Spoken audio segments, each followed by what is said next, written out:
Goes. Oh man, are we live? YouTube, wake up. There we go. YouTube's waking up. There it is. Yes. All right. What's up, everybody? Good morning, good afternoon, good evening, good day. Happy Music Monday. This is Get Your News On with Ron. I am Ron Placone. I hope everyone had a wonderful weekend. I hope somebody, speaking of music, yesterday, big day in music history. It was Jim Morrison's birthday. It was Jim Morrison's birthday, and it's also the day that John Lennon was taken from us. So a significant day in music history. I actually went to see a Doors tribute band. They're pretty good. They're called Peace Frog. I've seen them a couple times. They do a really good job with the Doors catalog. I went to see them. The show started late. It was supposed to. The ticket link said 7:30, but and there was one opening act. The opening act did not go on until 9 o'clock, a little after 9, and Peace Frog didn't hit the stage until 10:15. Which, man, a little gnarly on a Sunday, but still a great show nonetheless. Still a great show. So here's some music news for this Music Monday. You know, some candidates take money in politics very seriously, and they refuse corporate money. They refuse to be influenced by super PACs or things like that. And of course, those candidates are few and far between. You know, the majority of candidates, the majority of politicians in general, they take corporate money like it's a drug.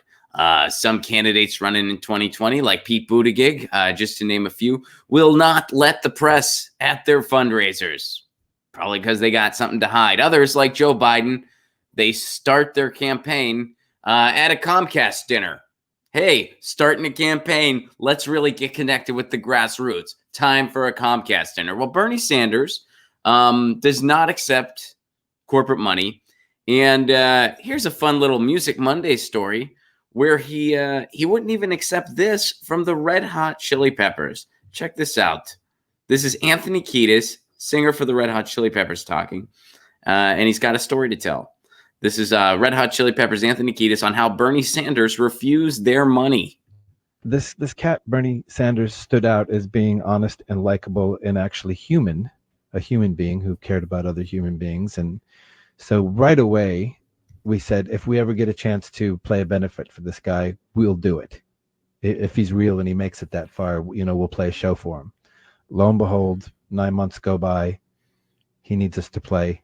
So we're there for him. We're playing a concert at the Ace Hotel, downtown Los Angeles, on Friday, February 5th. You know, we offered to pay for the rent of the hotel, and Bernie would not accept. He said, no, I can't take your money. That's not how I work. I'm not taking those size contributions from groups, corporations, anything at all. He said, if I get the nomination, you're able to donate up to $2,700, which is very unpolitician-like of him. He just wouldn't let us pay for the rent. He's like, no, that's not how I roll. I don't want to be beholden to any. Look, Anthony, I respect your band very much. I respect what you do. Flea is a killer bass player, and I totally, but I cannot accept that money. You put socks on your genitals. I respect that. That's got to be difficult to do. That cannot be very comfortable. I respect that very much, but I cannot be beholden to big sock or big sock genitals. In fact, a dick in a sock reminds me of a lot of my colleagues in the Senate. That was off the record. But I am trying to create in America where all can have socks on the genitals, not just the 1%. So I can not be beholden to any interest. I hope you understand. I appreciate you loaning your talents, but I cannot accept that money. If I do get the nomination, you can donate $2,700. That's the most an individual can do. And I'd imagine that Anthony Kiedis and Flea and the rest of the Red Hot Chili Peppers will do that. They're pretty progressive-minded musicians. I know that Flea especially has been very outspoken for Bernie Sanders. But he would not accept that money. I applaud that. All right. Fun story. Fun Music Monday story, huh? All right. Cool. This is something. Nancy Pelosi has been in the news as of recent because she doesn't hate anybody. Remember, she doesn't hate anybody. She had that little political theater moment where she doesn't hate anybody. Well, here's something. So impeachment still in the news, still happening, and I've said how for somebody. I think especially people around my age, it's hard to not just sort of roll your eyes at the idea of the impeachment process because you've only ever seen it be used just as a political football. I was pretty young when Clinton was happening, but I was at least cognizant of it. I wasn't really following politics at that point. I was in grade school, but I remember the circus that was. And then I remember George W. Bush, who, bona fide war criminal, lied us into an illegal war. Some people in politics were making the connections to impeachment, and they were just ignored. Nancy Pelosi wouldn't even hear it. Dennis Kucinich gave 35 articles for impeachment, and he was just ignored. He was just on the floor. Nobody was even watching the guy. So I remember the circus that was Clinton, and then I remember the apathy over impeaching George W. Bush. And now, of course, you see the circus that's going on now. So it's hard to have any respect for this process or to see it as something that upholds any kind of integrity. When you see the way it's just sort of batted around in our politics. Well, here's something Nancy Pelosi said recently that I think sort of supports that notion. Check this out. So let's get this situated here. Hold up. Started at the beginning. So, Speaker Pelosi, you resisted calls for the impeachment of President Bush in 2006 and President Trump following the Mueller report earlier this year. This time is different. Why did you oppose impeachment in the past? And what is your obligation to protect our democracy from the actions of our president now? Thank you. Thank you for bringing up the question about, because when I became Speaker the first time, there was overwhelming call for me to impeach President Bush on the strength of the war in Iraq, which I vehemently opposed. And again, I said at other places, that was my wheelhouse. I was intelligence. I was the ranking member on the Intelligence Committee, even before I became part of the leadership of Gang of Four. So I knew there were no nuclear weapons in Iraq. It just wasn't there. They had to show us, they had to show the Gang of Four all the intelligence they had. The intelligence did not show. So she's implying she knew all along there were no weapons of mass destruction in Iraq. And this is even when they lied us into it. When they swore that there were, and they went into Iraq, she's saying that all along she knew they weren't there. That's what she's claiming in this video. Okay, let's continue. That was the case. So I knew it was a misrepresentation to the public. But having said that, it was in my view, not a grounds for impeachment. They won the election. They made a representation, and to this day, people think that that it was the right thing to do. The people think that by people, she means Rick Santorum. Iraq had something to do with 9/11. Who still thinks that? Who still thinks Iraq had something to do with 9/11? I'm sure some people out there do, of course. But so what is her point?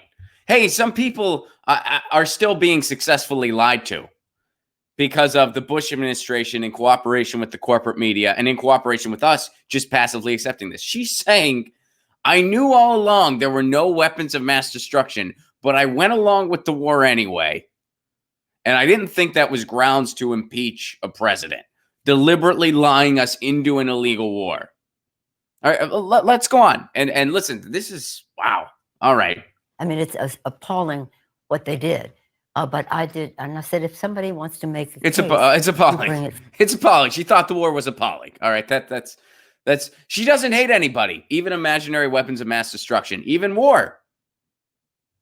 Forward, but they had impeached Bill Clinton for personal indiscretion and misrepresenting about it. impeached him. Some of these same people are saying, "Oh, this doesn't rise to impeachment." Were right there impeaching Bill Clinton for being stupid in terms of something like that. I mean, I love him. She's I funny. think he was a great president. She's funny. She's hilarious. That was really funny. That was really funny. She just claimed that she knew all along Iraq was a huge lie. Just let it unfold anyway. Didn't speak out, didn't do anything.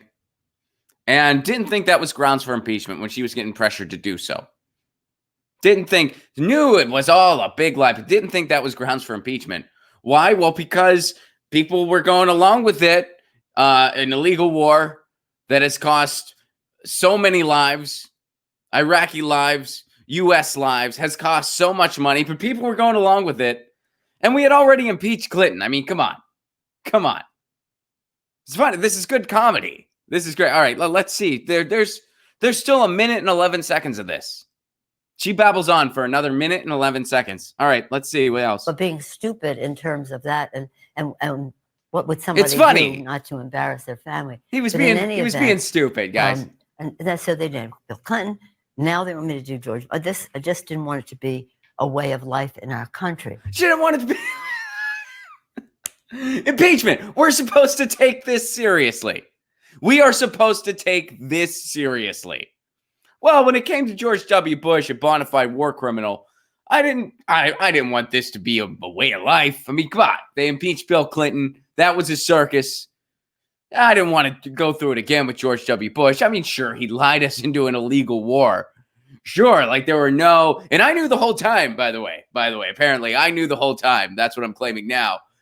And, but people were into it, you know? I mean, it's like if the people are into it, I don't want to pop their bubble and be like, hey, there's no weapons of mass destruction and maybe we should impeach this guy. I don't want to be a buzzkill.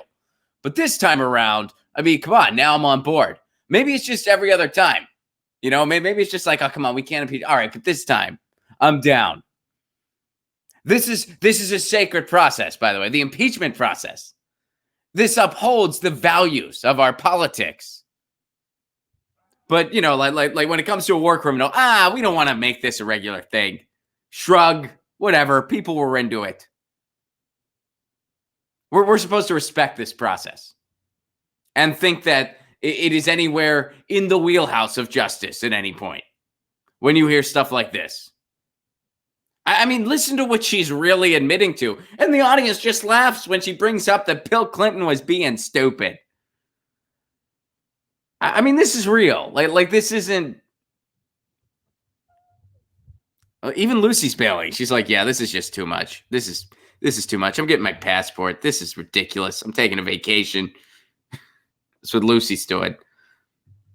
As far as the Mueller report, there was a good deal of the academics said, and 1,000 legal experts wrote a statement that said the Mueller report is an what's in there is an impeachable offense. It wasn't so much of what's in the Mueller report will be more clear once some of the court cases are resolved, but it wasn't so clear to the public. The Ukraine just removed all doubt. It was self-evident that the president undermined our national She doesn't know. She doesn't know. She doesn't know where her talking points are. Well, it's very clear that the president, he did something. He did something. The president definitely did something. Are you going to speak out about the military budget that you guys gave him, even though, you know, he said he was going to be a non-interventionist? No. I went along with that one. Are you going to talk about the Patriot Act where it's like now he has the Patriot Act again and that's, you know, incredibly dangerous? No. I went along with that too. I was fine with that. Are you going to talk about how he preemptively bombed Syria? No. I was cool with that. But he did obstruction of justice, something. I'll get there eventually. Let's see if she got there. Did she get her talking point straight? I'm sure she did. But here we go. Jeopardize the integrity. Jeopardize. That's what I was looking for. Oh, yeah. Violated his oath of office. Jeopardize the integrity of our elections. That's always the best. the integrity of our elections that have easily hackable machines that don't have any accountability to anyone at any point, especially in the state of Florida, that have super delegates, that have gerrymandering, that have the Electoral College, the integrity of those elections. We got to preserve that integrity. That's what it is. And the president on a phone call to the Ukraine, that we've all seen that transcript so many times at this point. The president. Oh, let's see. There's 5 more seconds of this. There's just that's something that cannot be ignored. Cannot be ignored. Cannot be ignored. What can we ignore? War crimes. We can ignore that. We can ignore war crimes. That's no biggie. That's so big. That's people are into it. Come on. Iraq, that I could ignore. This phone call to the Ukraine, that I couldn't ignore. That's what I couldn't ignore. Wow. That's unbelievable. I mean, it's amazing the amnesia we live in. I mean, she's just admitting it right there. She's just like, yeah, Iraq, that I could ignore. That wasn't a big. I mean, they just impeached Clinton. Come on. It's what are you going to do? But this phone call to the Ukraine, that's a big thing. That's a big thing. Now, as far as Trump's actual corruption, a lot of that I'm complicit with. So we won't bring that up. We won't bring that up. By the way, while we were doing this big circus and I was having my big talking moment about how I was taught not to hate people, I'm so holier than thou. While we were doing that, Trump was taking food stamps away from 750,000 people. He's putting kids in cages. He's letting the dreamers down. I mean, all these corrupt, but so much of that I'm complicit in. So we won't talk about Trump's actual corruption and the fact that Trump is the face of the GOP and the fact that we have 2 parties in this country, a right-wing party and a neo-fascist party, and you're supposed to pick one. And if you don't, you're the problem. We won't talk about that because I'm complicit in all that stuff. I'm Nancy Pelosi. That stuff has made me rich beyond comprehension. But man, we can't ignore this phone call to the Ukraine. It's not like it's something you can brush off like war crimes or an illegal war in Iraq. That's literally what she said in this segment. We're supposed to take this seriously. We're supposed to take her seriously as a leader.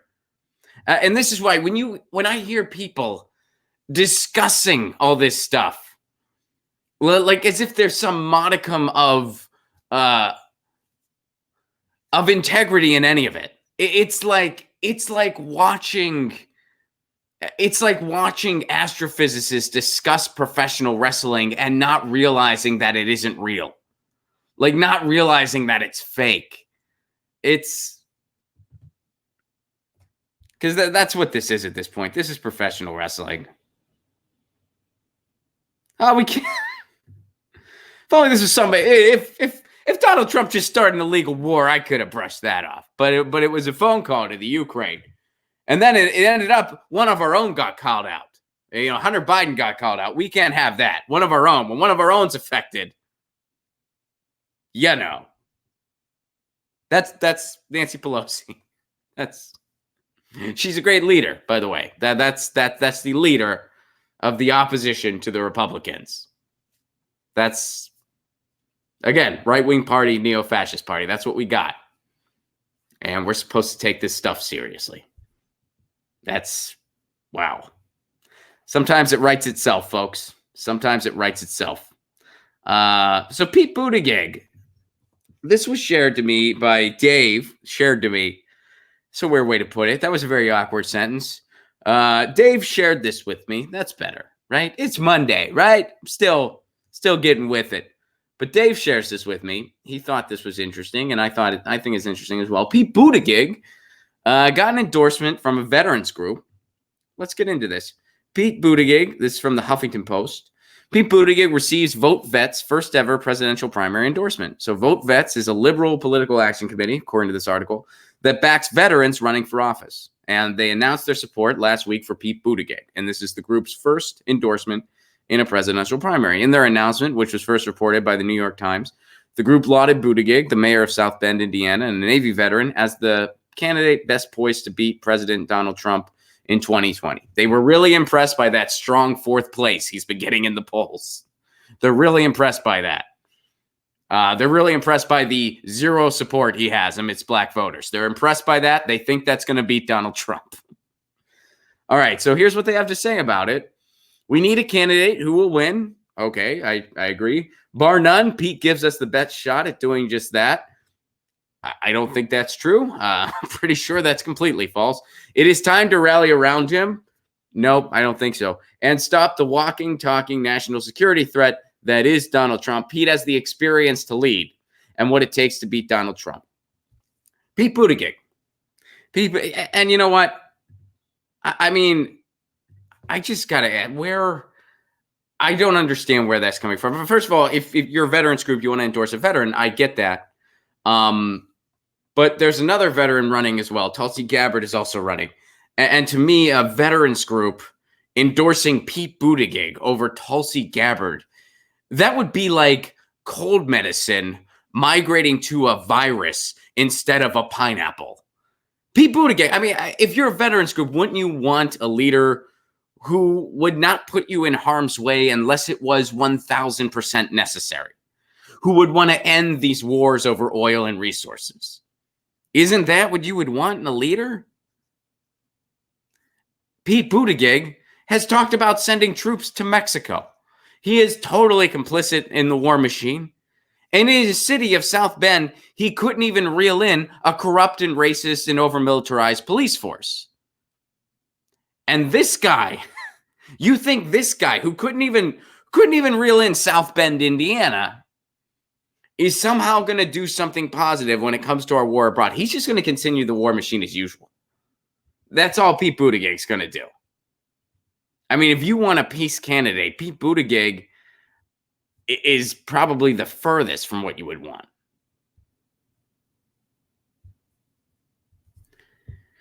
Wow. But they endorsed Pete Buttigieg. So there you go. I don't get why. They're saying he's the guy to lead. Well, here's some Pete Buttigieg may not be as popular as they're making him out to be. Here's something that I thought was kind of interesting that I want to show you guys. Check this out. As Pete Buttigieg took the stage in Coralville, some protesters unfurled a series of banners. Buttigieg nodded to them, saying, "This is a competitive process. That's fine. Though I'd humbly suggest that it's better to lift up your own candidate than trying to tear others down." So here's the supports, not support signs. Here's the signs that the protesters are holding up. 0% support of black voters in South Carolina. Climate plan fatally lacking. We need more than Pete. So I agree with all three of those statements. And I'd be curious to hear the vets group's response to that. His climate plan is totally lacking. By the way, it includes fracking. 0% support of black voters in South Carolina. You think someone like that could beat Donald Trump? I don't think so. And we need more. You know, I've said this before. I'll say it again. There's nothing pragmatic about an incremental solution to a catastrophic problem.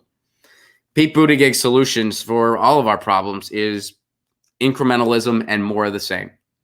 He doesn't want to do anything about college debt. He doesn't want to do anything about rising tuition costs. He doesn't want to do anything about living wages. His healthcare plan is just more of the same. It's no different than Joe Biden's.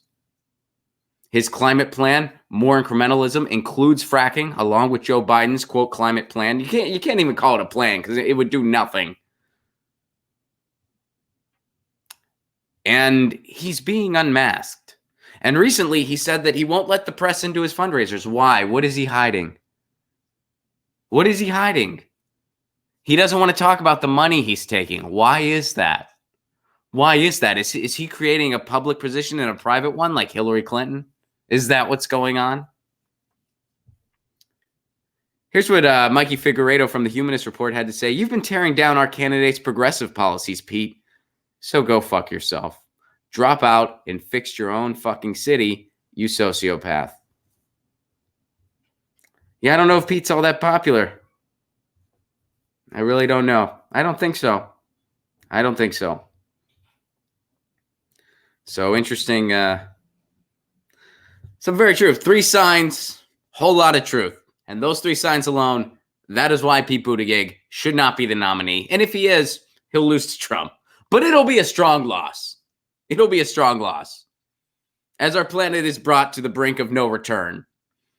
And climate change, the disastrous effects become completely inevitable because we get 4 more years of a Trump administration who does nothing about it.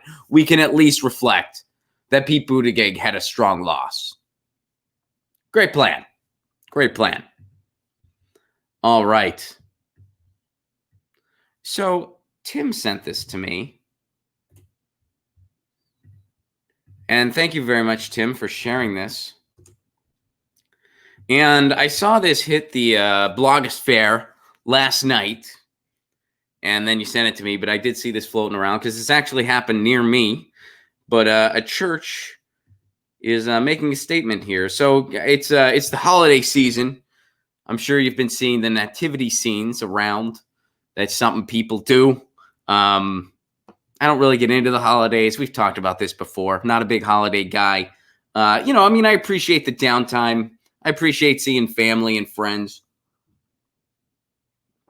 But, all the hullabaloo, all the bells and whistles, not really my thing. But here we go.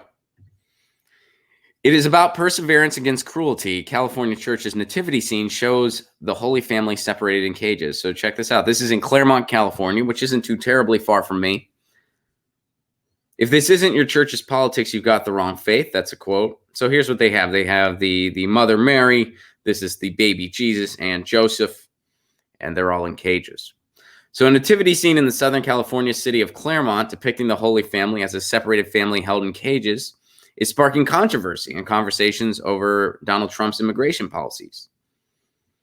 And so a music journalist named Zell McCarthy tweeted, if this isn't your church's politics, you've got the wrong faith.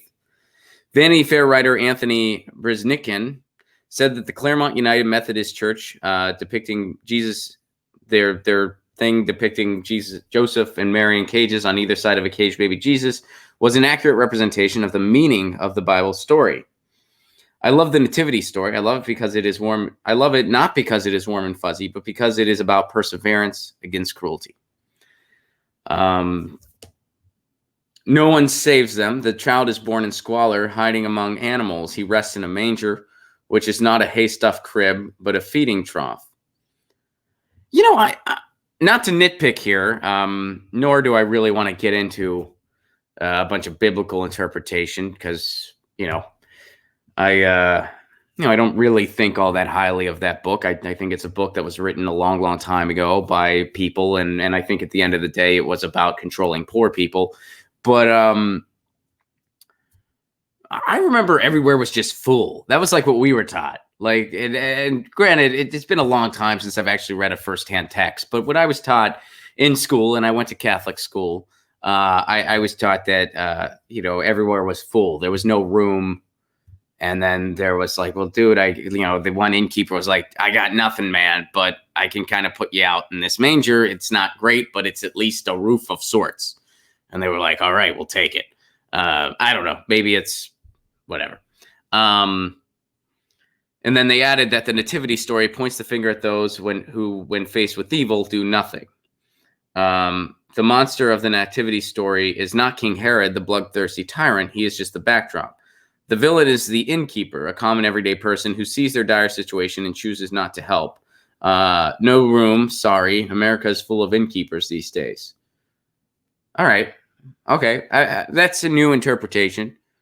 I think if every room is full, what is an innkeeper supposed to do? If we want to be literal here, if you are an innkeeper, that's your job.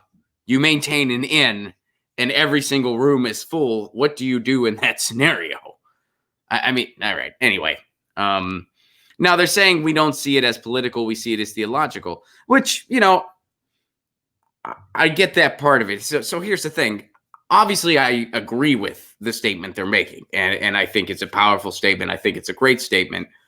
However, taking it in the context, when churches make these overt political statements, there's a little bit of uneasiness that a lot of people get because there is supposed to be a separation of church and state, meaning the church is not really supposed to use their platform to promote political agendas. because there's a separation of church and state. And as a result, churches do not pay a dime in taxes, which, by the way, I'm against. I think churches should pay taxes. And then if they are paying taxes, they can just kind of make whatever statements they want, but they should be paying taxes. That's what I think. Like those. And of course, churches violate these rules all the time. And when they do violate them, even if it's completely blatant, like what the Mormon Church did in regards to Prop 8, they pay zero consequence. There's no consequence. So, just for the sake of remaining consistent, you have to have the kind of same cautionary thoughts when it's something you agree with and when it's something you don't. A lot of times when a church makes a political statement, typically it's something I don't agree with. I'd say probably 90% of the time or more, it's something I don't agree with. But 10% of the time, there's something like this. I do agree with this. I do agree with this statement. I think it's very powerful. I approve of it. But I also understand that, there's a separation of church and state for a reason. And even though in principle, I'd rather they just pay taxes, I have to say, well, they shouldn't be, if they're going to make a statement with the nativity scene, that's one thing. But, it would be going a step further if they start, encouraging people who they shouldn't vote for, using the pulpit to make overt political statements, et cetera, et cetera. And we'll see if there's any consequences for this. I'd be curious. I think, honestly, I think we're just going to talk about it for a couple of days and that's going to be it. I'd imagine most members of the church are okay with it, especially in a place like California, but we'll see. But, so I totally agree with them in morals and principles, and I agree with the statement. But I also understand, the slippery slope that is the separation of church and state, and feel like, we should be consistent there, even when it's something we agree with versus something when we don't. When a church makes a statement, it's like, well, separation of church and state, whether it's something I agree with or not. But it is a cool scene. That is a pretty cool photo, and it's a pretty powerful photo, and it's a pretty powerful scene they developed. So thank you for sharing that, Tim. Guys, we are going to end a little bit early today. And why are we going to do that? We're going to do that because in 1 hour at 11:30, well, I'll do Eastern time first. I got to get in that habit. At 2:30 Eastern time, 11:30 a.m. Pacific time, I'm going to be talking with David Rovics, the anarchist folk singer-songwriter. He's been on this show before. We're going to be chatting at 11:30. Why? Because recently David Rovics was overseas and he tried to see Julian Assange. He tried to visit Julian Assange. He wrote a song about it, and we're going to get his story firsthand. What happened? How close did he get? Did he get to see him? David just got back to the country. I don't know David's full story yet. And I didn't even look. I want to hear it firsthand from him. So in an hour, we are going to hear from him directly on this show, and he's going to tell us exactly what happened when he tried to see Julian Assange. He's going to give us the details. And if all goes as planned, he's even going to play some music for us. How cool is that? This will be my first live music guest, other than myself just strumming the guitar occasionally. I've done that on the show. But this will be my first music guest ever on Get Your News On with Ron. That's happening at 11:30 a.m. Pacific time, 2:30 p.m. Eastern time. I did it backwards again. Damn it. But anyway, that's about to happen. So we're going to end a little bit early so I can kind of prepare for that. But in the meantime, let me see what you guys are saying. And then we have a special message from New Wave Vader. But let me see what you guys are saying first. And then New Wave Vader is going to take the scene to end the show today while I'm getting ready for David Rovics, which please do tune into that. I'm really excited about this. I can't wait to talk to him. So please do check that out. Let's see what you guys are saying. Oh, man, things are jumping on me.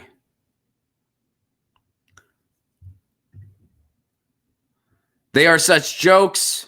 CIA does whatever they want. War crimes all the time. Unjustified war over oil. That was probably about the Nancy Pelosi segment. Yeah, I feel ya.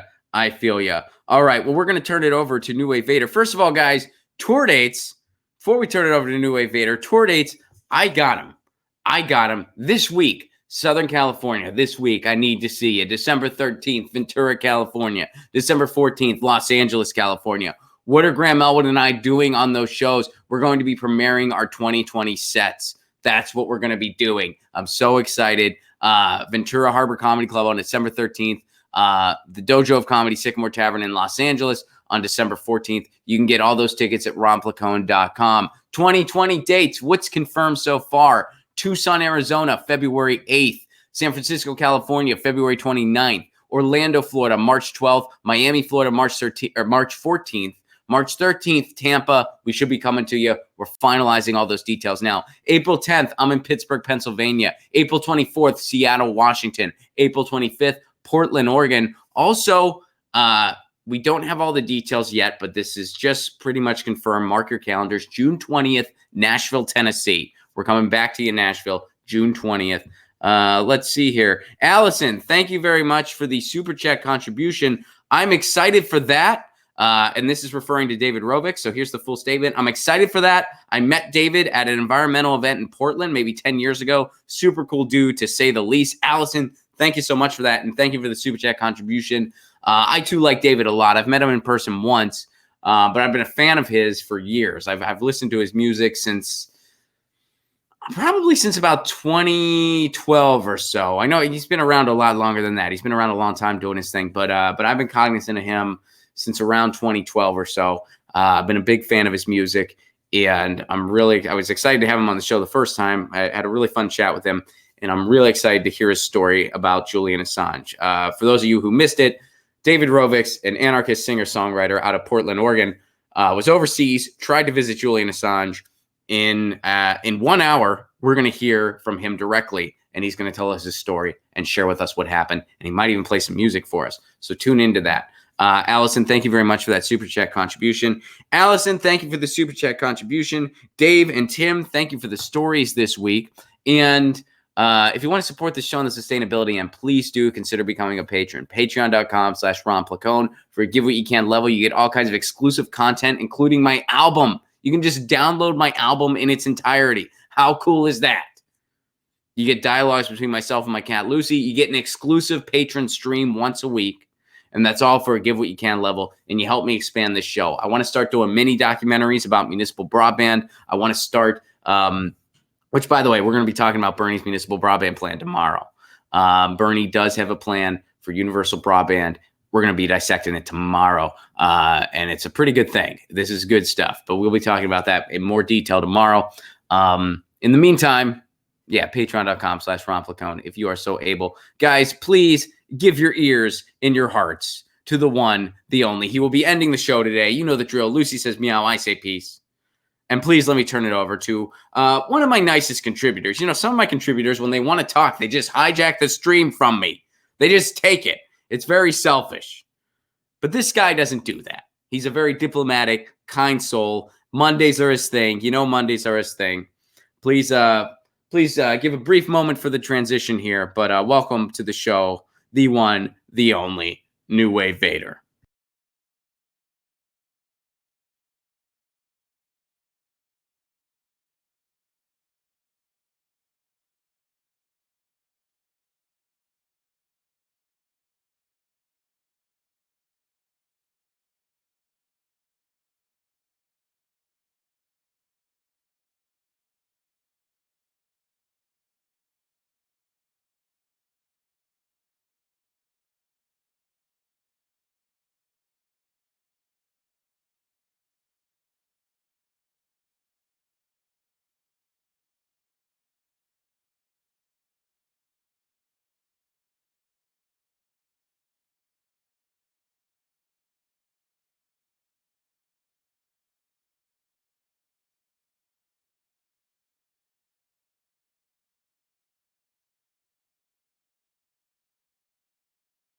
Hey guys, what's going on? It's New Wave Vader.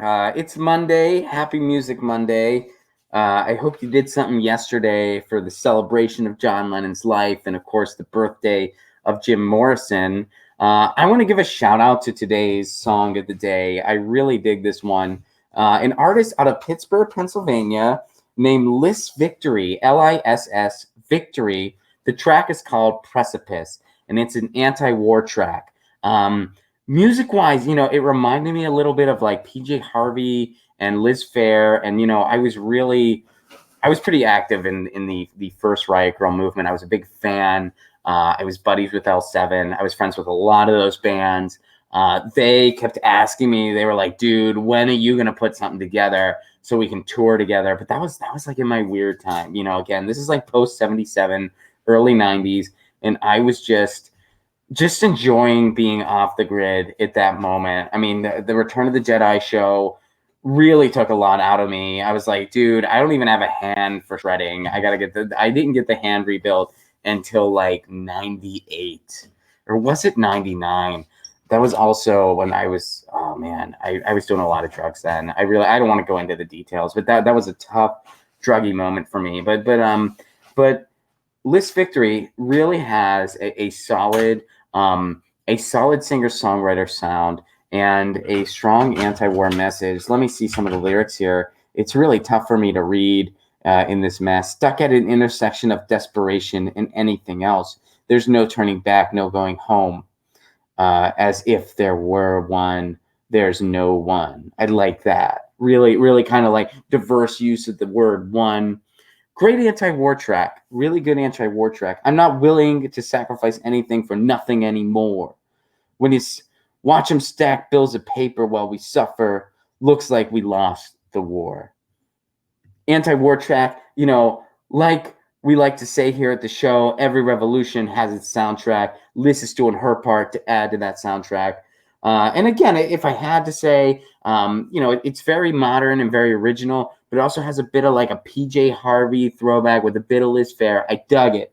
So check it out, Liss Victory, and that track is called Precipice. You can find it online, and you can find it via the Acoustic Guitar Project. So go to the acousticguitarproject.com and look up Liss Victory, Liss Victory, just spelled normal.